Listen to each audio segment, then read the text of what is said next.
step on the line. Don't step on the line. Little boy. Huh? Where are you going? School. What's that song? It's a going to school song. I made it up. I don't like it. Don't ever sing it again. Go away. Don't touch me. Yes, I will touch you. And you won't walk again. Go away.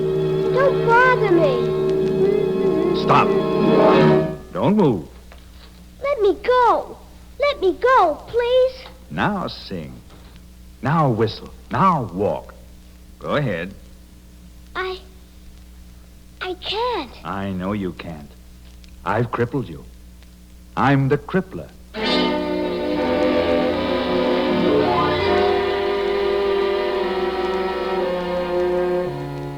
10 years ago today, January 3rd, 1938, an organization was founded to combat a real and living menace, a criminal who may attack the happiness and lives of anyone's children, including yours.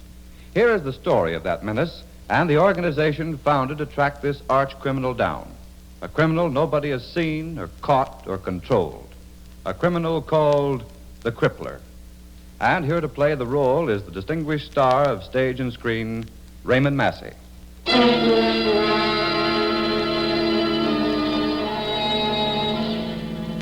I'm the Crippler. And you just saw what I did to that singing child. He won't skip to school again. Children don't. At least many of them don't, after I reach out and touch them. And nobody knows how I do it. Nobody has ever seen me.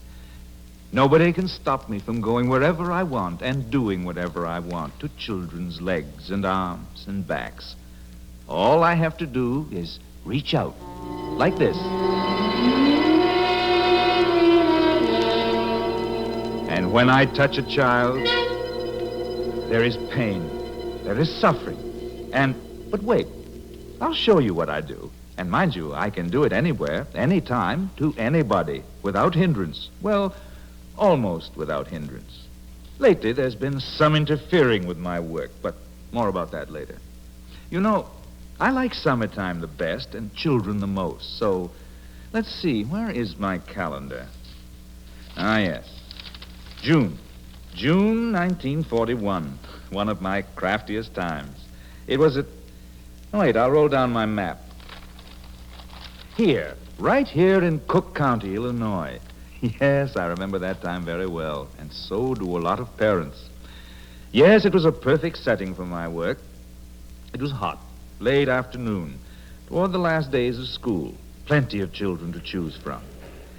I looked the town over very carefully until I found the ones I wanted. They'd set up a lemonade stand. Lemonade, mister? 5 cents a glass? Golly, sis. Business is getting awful. Maybe the lemonade's too expensive.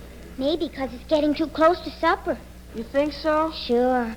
All the kids in the neighborhood had some already. The grown-ups are too anxious to get home. I guess we better close up the stand for today. Okay. I perked up my ears when I heard that all the children in the neighborhood had had some of that lemonade. That was exactly what I wanted, so...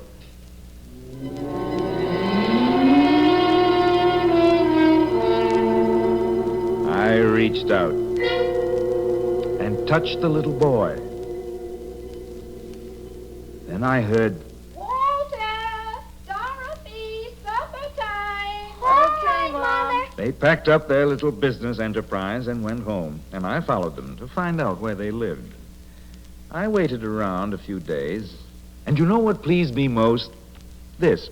Lemonade, ice cold lemonade, 5 cents a glass. Lemonade, ice cold lemonade. That pleased me.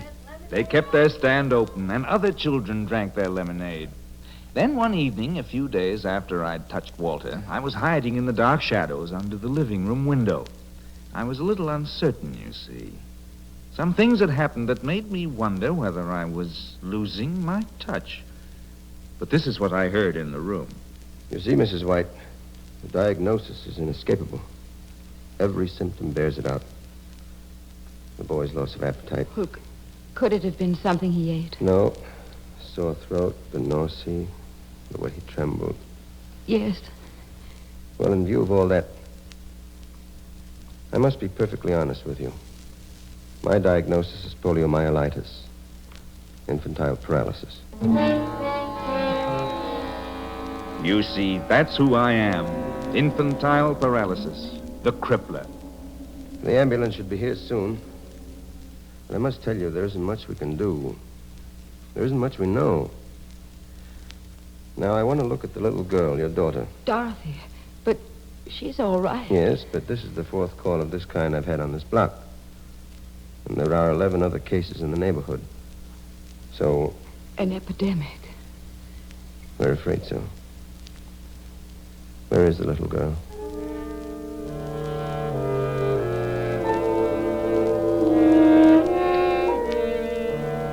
That was all I needed to hear.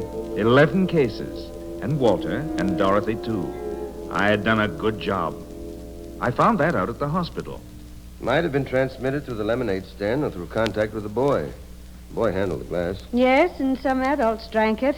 They might have carried it home. Or a fly might have contaminated the lip of the pitcher. Or the boy might have sneezed as he poured out a glass. Let's admit it, nurse. Might have been anything. Hmm. How is the boy? Bad. The girl? Worse. Good. It might have been anything, the doctor said, and he was so right. He didn't know. No one does, for though they know a lot of maybes, where I'm concerned, they haven't got a single certainty. And yet they're always trying. They call themselves the National Foundation for Infantile Paralysis. They are hunting for me, trying to find out what I am so they can put an end to me. They have theories. Are they on the right track with their theories? I'm not sure myself. I was very proud of myself that summer in 1941. I even got myself an adding machine to keep track of my success, and used it, too, because, as I said, I'd begun to doubt myself. Oh, yes, I used it. Final record, 15 cases. Paralysis, 7 cases. 7 out of 15 children twisted and crippled. Very good. Recovery, 6 cases. 6 recovered. I wonder... Death, 2 cases. 1 child and 1 adult. Father of another case. And 1 adult. I really fooled them there. Why, everyone thinks I just go after children. And there, I killed a grown-up. That's why I'm such a clever fellow. I always puzzle everybody who's trying to capture me. All I ever leave is the evidence of my crimes. Twisted children, empty chairs, rows of full hospital beds. If they insist on continuing their search for me, I just keep them guessing. I remember this case, one of my best.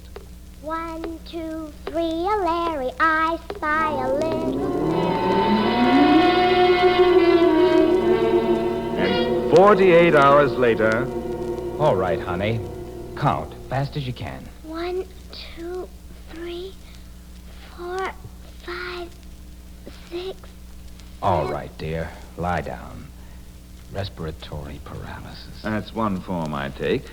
Another, this case. Hey, look at me! Look at me! I'm standing on my head! Look, I'm standing on my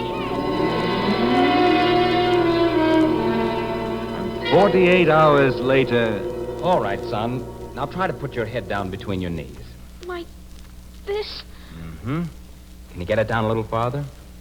No, only to here. Then, oh. And can you touch your chest with your chin? I think so.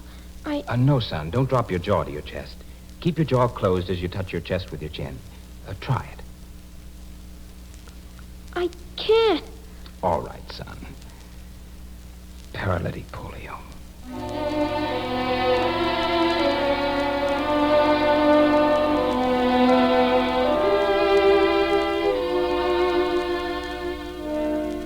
You see? That's another shape I take. But all I let them know is the what, not the how. Neither how I clutch chest or leg or arm, nor how to make me let go once I've clutched. Let them hunt, let them work. I'll just be more clever. Oh, no. I keep my daughter on a good vitamin diet. She's so healthy she can't get sick. And along I come, the way I did in Lauderdale, Alabama, last year. Now, ladies and gentlemen, please, you gotta be quiet now. It is my great pleasure, please, to announce the winner of the County Healthy Child Contest. We, the judges of this fair, have chosen this lovely young lady. How old are you, honey? 15, sir. This lovely 15-year-old little lady, we judge the healthiest girl in the county, Miss Janet Gentle.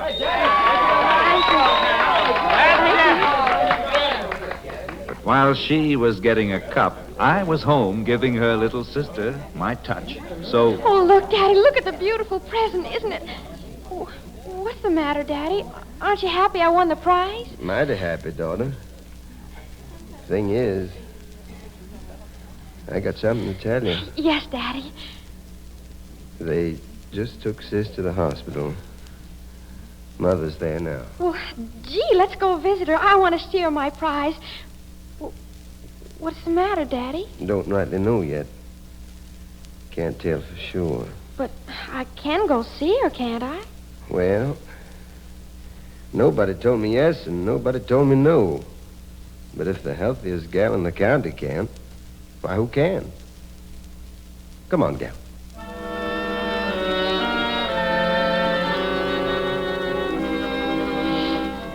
but when the healthiest girl in the county got to the hospital, she slipped and fell, and she just couldn't get up. Why? Because I had touched her, too, 3 days before, and 24 hours after she was called the county's healthiest girl. Yes, Janet Gentle, 15. Complete respiratory paralysis. You see? Healthy or sick, I can still touch them. Get another iron lung, first. Iron lungs, hot packs, therapy pools. They're too easy to get these days. Why can't I fool the people as I used to? Why can't they say as they used to say? Ah, the country. That's the place to bring up a child. No contagion there. So I turned up in a tiny, tiny town in the clear mountain air of North Carolina, in the foothills of the Blue Ridges, and reached out.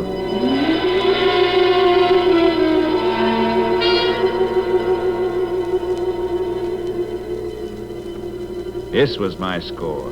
344 children with my shadow on them. 12 dead, 102 crippled, and 51 crippled for the rest of their lives. Kenneth was only 7 months old. I twisted his back and his legs. Judy was 3.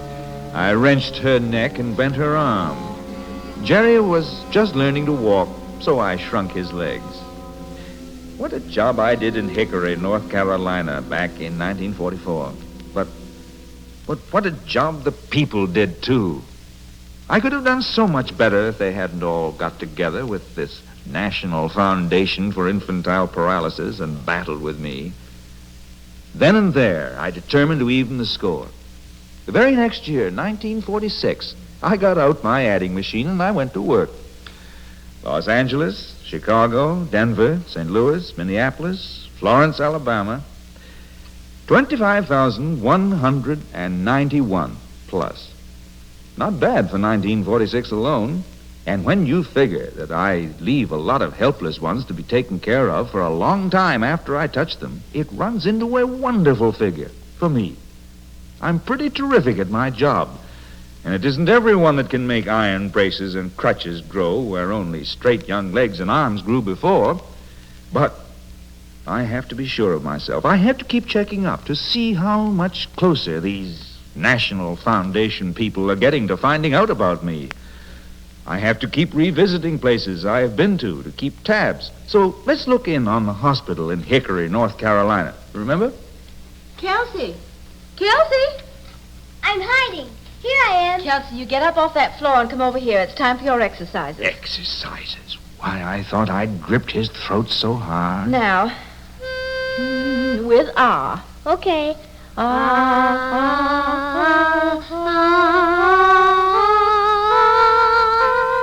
Let's go down with E. Yep.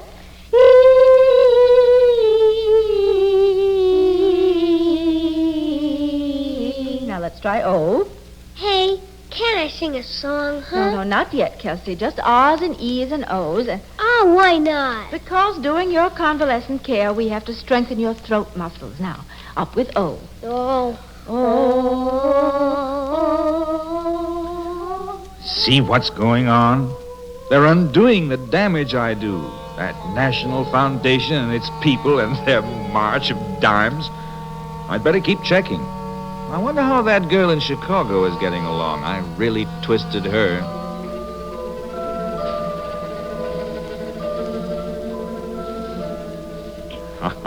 Just as I thought. Still in the iron lung. Comfortable, honey? Oh, yes, very. It's about time for you to come out, you know. I'll get your bathrobe. Watch this. She'll beg not to be taken out. She'll be so frightened she won't be able to breathe. Watch. Gee, it's good to get out. Golly, I never thought I'd ever say that. A little less each week. Someday, home. Now, where did she get all that courage and hope?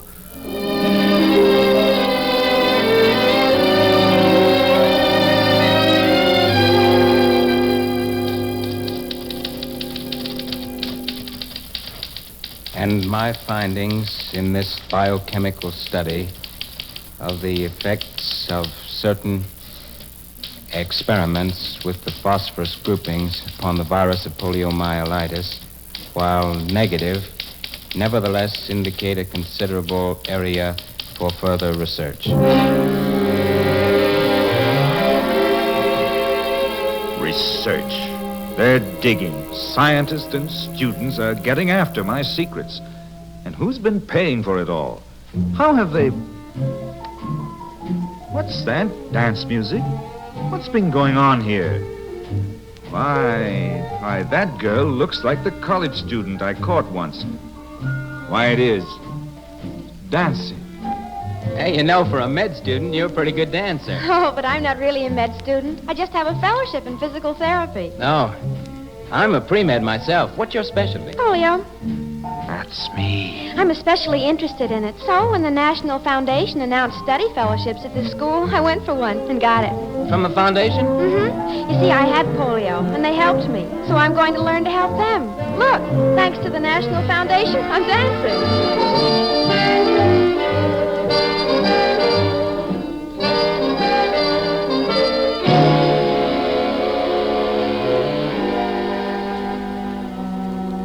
It isn't enough for the National Foundation to put her back on her feet. They are training her to undo all my work.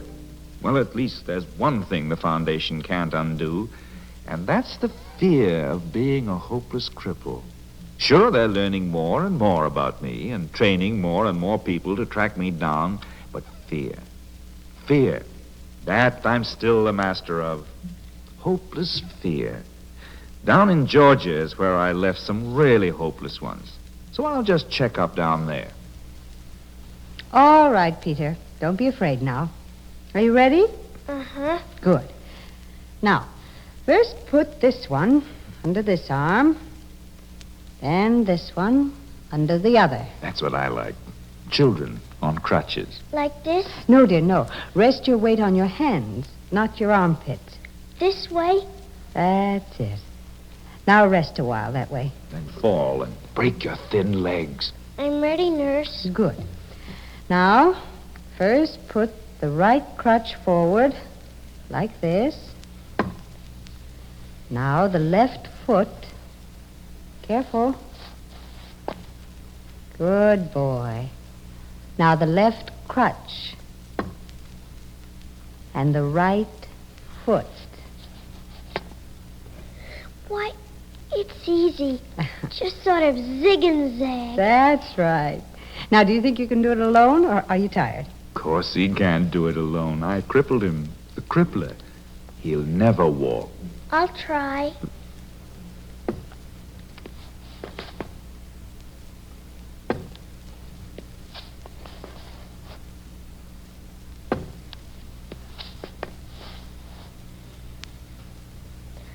I did it. I did it. Yes, Peter, you did it. And now rest. Yes, ma'am. Now, where did he get the courage to do that? Why, I killed those legs. Nurse. Yes, Peter. You know why I could do it for the first time? You know why? Why, Peter? I kept looking up at his picture on the wall, and I said, if he could do it, then I could do it. Maybe I won't be president like him, but I'll walk. Someday I'll walk.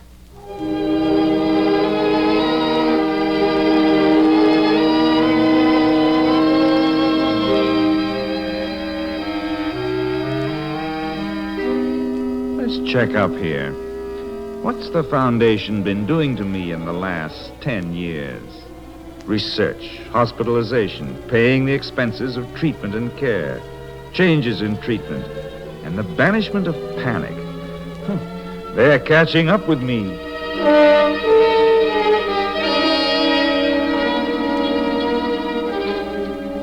Well, I'm still the crippler I used to be, stronger than ever.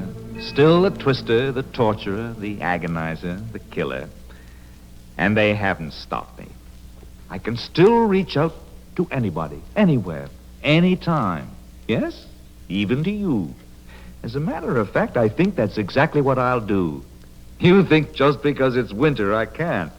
Well, I'm beginning to turn up in the winter months. You think just because you're grown up I can't touch you. Well, my victims are getting older each year. You think science is working on a cure for me. It may be a long time before they find it, if they ever do. So I think I'll just reach out and cripple you.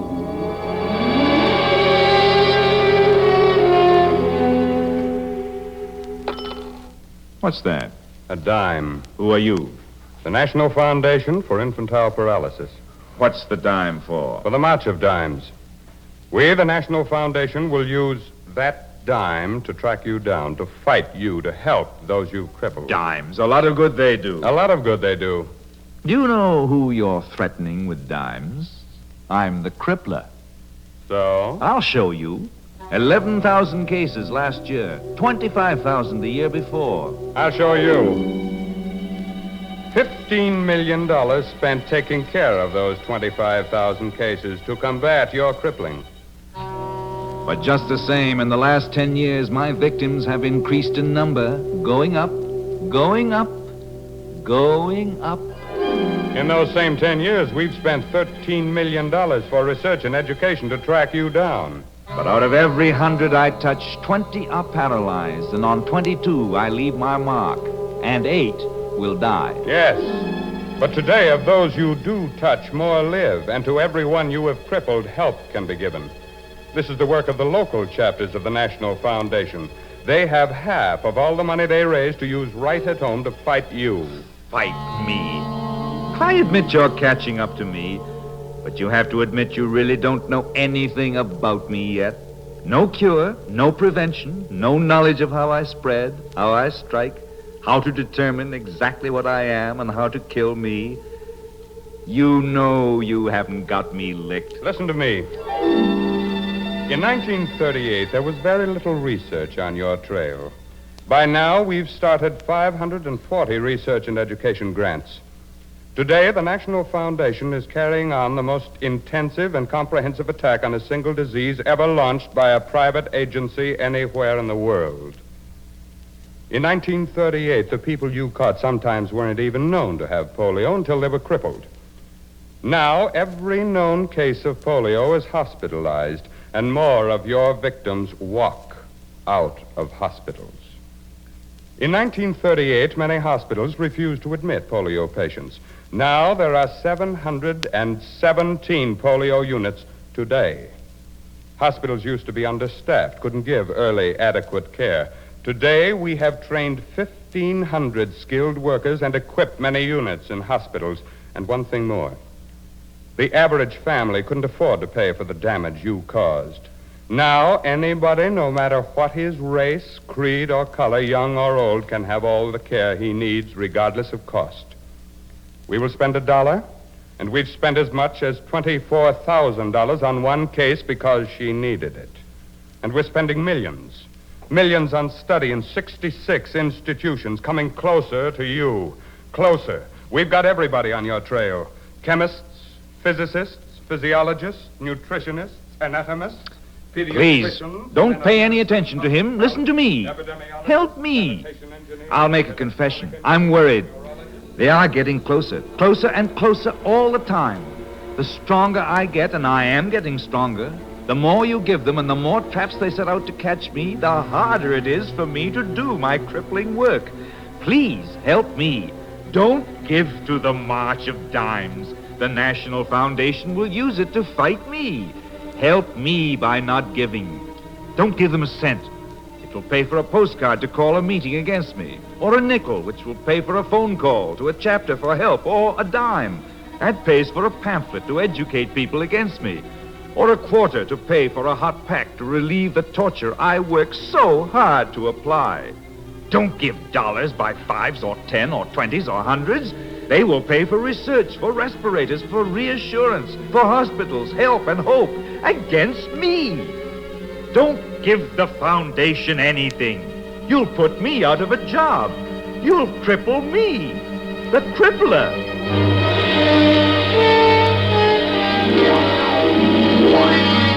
That is exactly what we shall do. With the help of the American people, we shall cripple you, the crippler.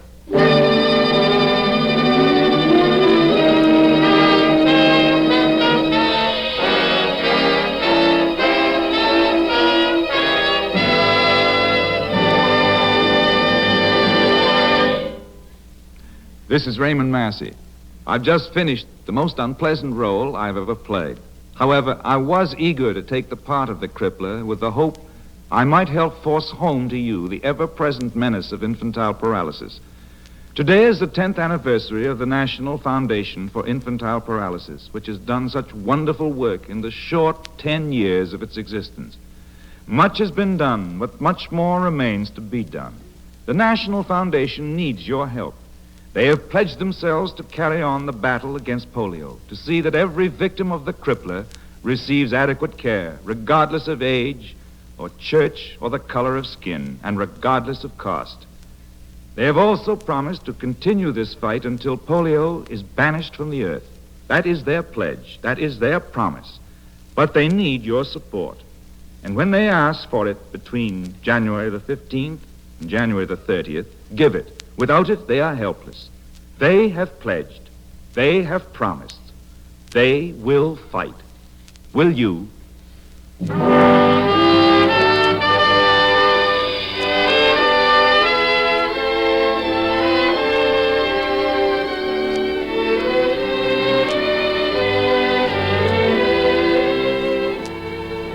You have been listening to a special program presented by the National Foundation in cooperation with the Columbia Broadcasting System on this, the 10th anniversary of the beginning of the National Foundation for Infantile Paralysis.